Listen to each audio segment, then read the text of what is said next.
हमारा जो मुक़्तदर इदारा है उसने वो सपोर्ट दी उन 3.5 पौने 4 सालों में कि पाकिस्तान की 75 साल तारीख में ना किसी को मिली ना आइंदा किसी को मिलेगी। ऐसी जो सपोर्ट इस लाडले को मिली थी, अगर हमारी किसी हुकूमत को इसका 30% भी मिला होता तो पाकिस्तान इस तरह रॉकेट की तरह ऊपर जा रहा होता। मुक़्तदर इदारे ने लाडले को वो सपोर्ट दी जो तारीख में किसी को नहीं मिली। ऐसी 30% सपोर्ट भी हमारी किसी हुकूमत को मिलती तो पाकिस्तान तरक्की कर जाता। वज़ीर आज़म शहबाज शरीफ का कराची में ऐवान सनअत व तिजारत की तकरीब से खिताब। बोले, पाकिस्तान इसलिए बना था कि आप मुल्क को तबाह कर दें और फिर कहें कि गद्दारी हुई है। पिछली हुकूमत ने अदम एतमाद के डर से पेट्रोल की कीमतें कम रखी। डॉलर की उड़ान में हमारा कोई हाथ नहीं, हमें तो सर मुंडवाते ही ओले पड़े। इलेक्शन कमीशन ने तहरीके इंसाफ से मुंह फेरने वाले 25 अरकान असेंबली को डीसीट कर दिया। इत्तेफाक राय से फैसला दे दिया। आर्टिकल 63A के तहत अरकान का पार्टी से इनहराफ साबित हो गया। पार्टी मुखालिफ को वोट देना बदतरीन बेवफाई करार।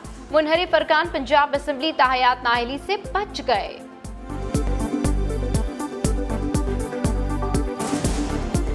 करना चाहता हूं उन तमाम सियासतदानों के ऊपर जिन्होंने करोड़ों की सरमायाकारी की इन लोटों को खरीदने के लिए, और वो लोटे अब सवाई वॉशरूम के किसी काम के बाकी नहीं रहे। साजिश का एक हिस्सा वापस हो गया। पंजाब की मौजूदा असेंबली का जवाज नहीं रहा। पीटीआई रहनुमा असद उमर का इलेक्शन कमीशन के फैसले का खैर मकदम। कहा, छांगा मांगा की मंडियों का रास्ता बंद हो गया। फवाद चौधरी ने पाकिस्तान पर मजीद तजर्बे न करने और फौरी तौर पर इलेक्शन करवाने का मुतालिबा कर दिया। फैसला आया है 25 अरकान की डी सीट का। इस फैसले के बाद पाकिस्तान मुस्लिम लीग नून और इत्तेहादियों की जो पंजाब में हुकूमत है, चीफ मिनिस्टर हमजा शहबाज साहब हैं, इस पे कोई फर्क नहीं पड़ता। हमजा शहबाज की हुकूमत पंजाब पर कोई फर्क नहीं पड़ेगा। 25 अरकान को निकाल कर भी नून लीग और इत्तेहादी अरकान की तादाद ज्यादा है। वज़ीर इत्तलात मरियम औरंगजेब कहती हैं, हकीकत तो ये है कि 25 तमाशे तहरीक इंसाफ के मुंह पर पड़े हैं। मुनहरिफ अरकान इलेक्शन कमीशन के फैसले को चैलेंज करने का हक रखते हैं। पीटीआई के खिलाफ फॉरेन फंडिंग केस का फैसला एक दिन में करने का मुतालबा। सवाल किया, किसके दबाव पर 8 साल से फैसला नहीं दिया जा रहा। वजीर आला का हलफ लेने के बाद अगर इमरान खान कहेंगे तो आधे घंटे में असेंबली तोड़ दूंगा। स्पीकर पंजाब असेंबली चौधरी परवेज इलाही कहते हैं, इमरान खान का उम्मीदवार हूं। इलेक्शन कमीशन के आज के फैसले पर खुशी का इजहार। शेख रशीद कहते हैं, हमें पंजाब असेंबली से भी इस्तीफे दे देने चाहिए।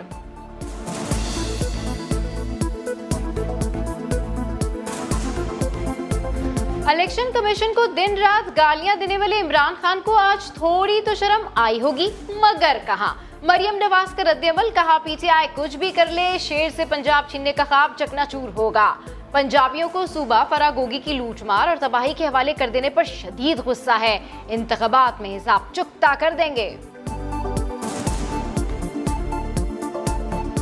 तारा है कि एक फ्रेश मैंडेट जो है वो पूरी कौम के लिए बड़ा ज़रूरी है, लेकिन उसके लिए अपनी सियासत के लिए मुल्क को किसी माशी बहरान के हवाले नहीं करना चाहिए।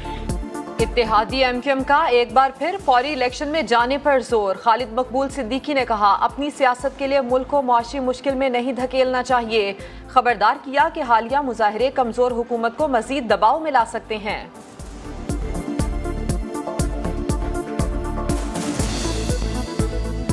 लाहौर हाई कोर्ट ने वज़ीर आला पंजाब को ओहदे से हटाने की दरखास्त समाअत के लिए मंजूर कर ली। समाअत 25 मई को होगी। इस्लामाबाद हाई कोर्ट ने भी उमर सरफराज शीबा को गवर्नरशिप से हटाने के खिलाफ दरखास्त पर एतराजात खत्म कर दिए। समाअत के लिए लार्जर बेंच तश्कील।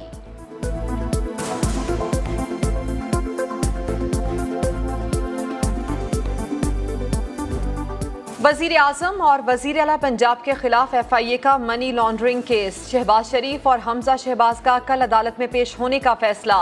मुकदमे में दोनों जमानत पर रिहा हैं। वजीर आजम ने कल लाहौर में अहम इजलास भी तलब कर लिया।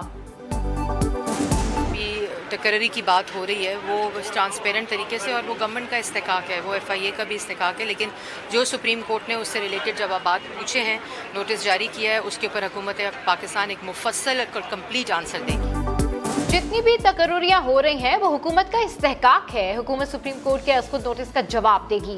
वज़ीर इत्तलात मरियम औरंगजेब कहती हैं एग्जीक्यूटिव ने हुकूमती इदारे चलाने हैं, कोई भी ऐसी चीज नहीं हुई जो कानून के खिलाफ हो।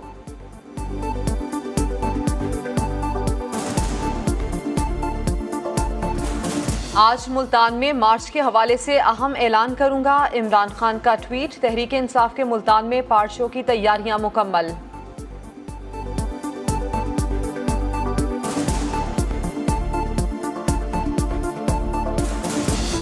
कराची के इलाके मंगोपीर पीराबाद में नामालूम मोटरसाइकिल सवार हमला आवरों की फायरिंग। रक्शे में सवार 3 अफराद जाँ बहक। पुलिस को टारगेट किलिंग का शुबा। रक्शे से भी असला मिलने का दावा। बिजली 1 माह के लिए 4 रुपए 5 पैसे फी यूनिट महंगी की जाए। सेंट्रल पावर परचेजिंग एजेंसी ने नेपरा को दरखास्त दे दी। बिजली मजीद महंगी करने का हतमी फैसला 31 मई के बाद किया जाएगा। मुल्क भर में बिजली का आंख मचोली का खेल मजीद बढ़ गया। शॉर्टफॉल 6,500 मेगावाट से भी बढ़ गया। लोड शेडिंग ने शदीद गर्मी में अवाम के पसीने छुड़ा दिए। डॉलर 200 रुपए से नीचे आने को तैयार नहीं। कारोबार के अख्तिताम पर 14 पैसे बढ़ गया। ओपन करेंसी मार्केट में डॉलर 1 रुपए सस्ता होकर 202 रुपए पर आ गया। सर ढांपे, चेहरा छुपाएं। अफगानिस्तान में खवातीन को मुकम्मल पर्दे का हुक्म दे दिया गया। तालिबान हुकूमत ने खवातीन न्यूज़कास्टर्स को चेहरा ढांप कर खबरें पढ़ने की ताकीद कर दी।